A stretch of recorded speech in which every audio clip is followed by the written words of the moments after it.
Thanks again for joining us. I'm Russ McCaskey. And I'm Amanda Hall. Now that power, water, and cable are back on in many areas of Southwest Florida hit hard by Ian, you may be wondering what the real estate market is going to look like moving forward. Yeah, Wing News investigative reporter Celine MacArthur gets some guidance from a real estate expert.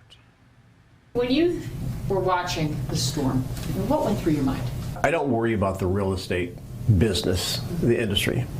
Florida is a great state. You see what happened during COVID. We offer three things that people want: water, warmth, and way of life. If hurricanes were going to deaden the market, who would ever live anywhere that's tropical on a beach? Denny Grimes describes the Southwest Florida real estate market like a snow globe that's been shaken up. He says major events from the pandemic to Hurricane Ian create uncertainty, which creates fear, and fear is a terrible advisor.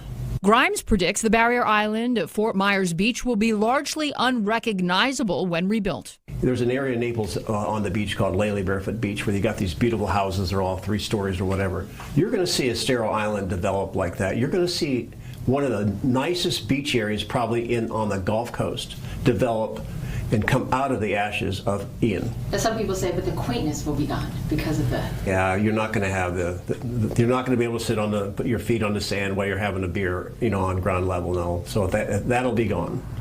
But sooner or later, that will be gone anyway. And he thinks there'll be no shortage of people who want to invest in that new Fort Myers Beach. For every one person that wants to leave, I think there's 2 that want to be here. While some will leave Florida, others won't go far for safer and higher ground. Right now we're sitting in Gateway, which is around 17, 18 feet above sea level. Had no water damage whatsoever. The other areas of the county that were higher. People said, what a difference 20 miles makes. I said, it's not 20 miles, it's 20 feet. Somebody thinking about rebuilding probably are going to be looking at areas that are a little bit more inland, a little bit higher. Somebody said that the storm probably just put Babcock on the Babcock Ranch on the map. It might even put a push into the Lehigh Acre area because now you can go there. It's still relatively affordable. Don't have to worry about flood.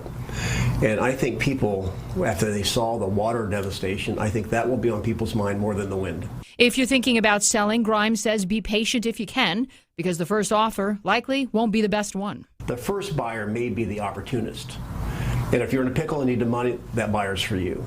If you have the patience, the second wave of buyers, once the snow globe settles down a little bit and some of these questions get answered, will be what I call the rational investor.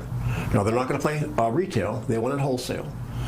However, their model is probably going to hold it to rent. They're not flippers. So a little bit more favor towards the seller. I don't think there's going to be any fire sale for sellers for property values to fall. I think property values will rise. And Celine tells us that Grimes doesn't know what impact the high cost and limited availability of property insurance will have on the market. The state is in crisis. He thinks the government needs to step in with solutions and do so fast. That's an issue that we will continue to investigate for you as well. Yeah.